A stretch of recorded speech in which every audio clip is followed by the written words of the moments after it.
any metaphysical point of view. I'd like to propose that what we're looking for here is evidence. Can we all kind of agree on that? Yes. All right. Well, if we're not talking about that, then let me ask Howard, what do you want to tell me? Like, should I believe in Christianity because you had this experience? Are you telling me that? No, I mean, I guess no. what's the message you want to get across? Well, you asked me a direct question. The answer to the question is no. You should not believe in this because I'm telling you you should. You can pursue this on your own. And I believe very strongly that if you pursue this sincerely, and my understanding from what little I know about your history is that you have been on a journey, looking for answers, and that if you continue on this journey and have an open mind, and most importantly, if you go to the source of truth and understanding, which is, in my opinion, God, and earnestly seek God, God will not deny you faith. Faith comes from God. We don't make faith. Faith is a gift from God, and all we can do, we can't create faith, we can't invent faith, all we can do is receive it. And if you really ask God to receive faith, you will receive faith. And you and I will become brothers. In a spiritual sense, right, Howard? No. Yeah. Right. Yeah. Okay. Well, Hammett, I hope you feel like we've given you a few minutes to freelance here. I thought you did a good job. We actually have one more question that we'd like to present, so Aaron, why don't you go ahead? Well, I was just going the only thing I was going to ask is that Howard is obviously, he's an accomplished artist, he's a writer and a college professor, so there's really no arguing the fact, and I don't think we have, that he's a brilliant guy, at least by most of the world's standards. So keeping this in mind, let's just say that this experience was not real. It was just a hallucination caused by his own subconscious that impacted him in a very real way. But don't you think that if he knew it to be a dream, or even if there was any kind of doubt that it wasn't, that it was a dream, albeit an impactful dream, that it would be unlikely that it would have changed his life as much as it has, so much that he would have given up a high-paying job, along with his previous successes and prestige, and ultimately, I believe, correct me if I'm wrong, it even cost his marriage. It doesn't seem likely or even rational that this would be the case, especially after 20 years. This was 20 years ago. So, I mean, this thing wasn't like, wow, that was a cool dream, and it kind of impacted me, and now I'm going to do a couple of things different. I mean, it basically wrecked his life. It turned him upside down.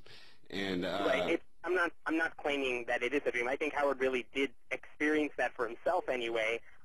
And the thing, I mean, I don't think he thinks it's a dream and he's like lying about that. I'm not claiming that at all. I think he really did feel that he experienced this thing.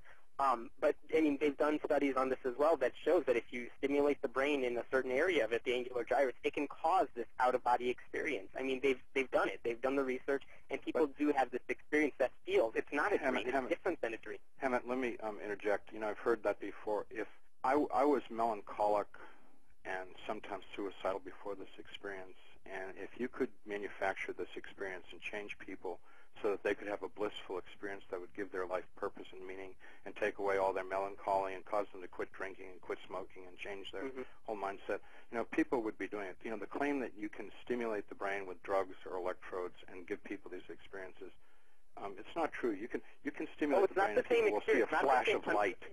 They'll see a flash of light. It's the same experience.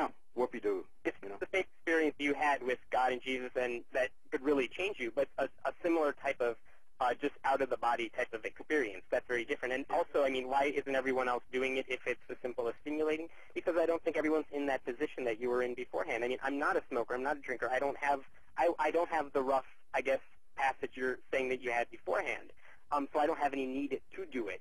I think if you were hoping to get out of that, this is a great way to, subconsciously that you could do it, that it's telling you, you're heading down the wrong path, and if you want to fix it, here's a great way to fix it. Gentlemen, this has been great. We enjoyed our previous interviews with each of you, and but this has probably been twice as good. Yeah. Truly, having you both.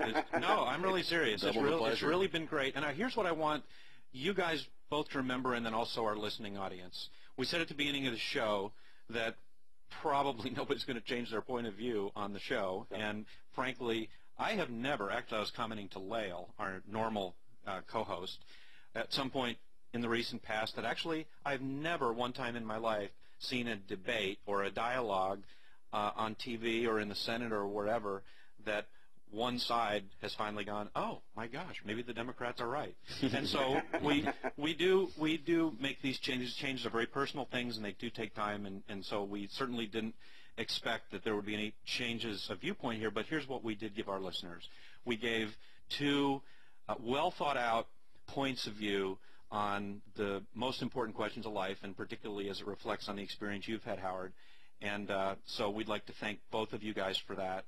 And I would like to say, Howard, thanks again for sharing your experience, and Hemant, just thank you for your objectiveness. You've always been objective, and I appreciate that. And I've been praying for you, and I hope that you continue your search. So and I really do enjoy talking to you. Okay. Thank you very much. I enjoy it too.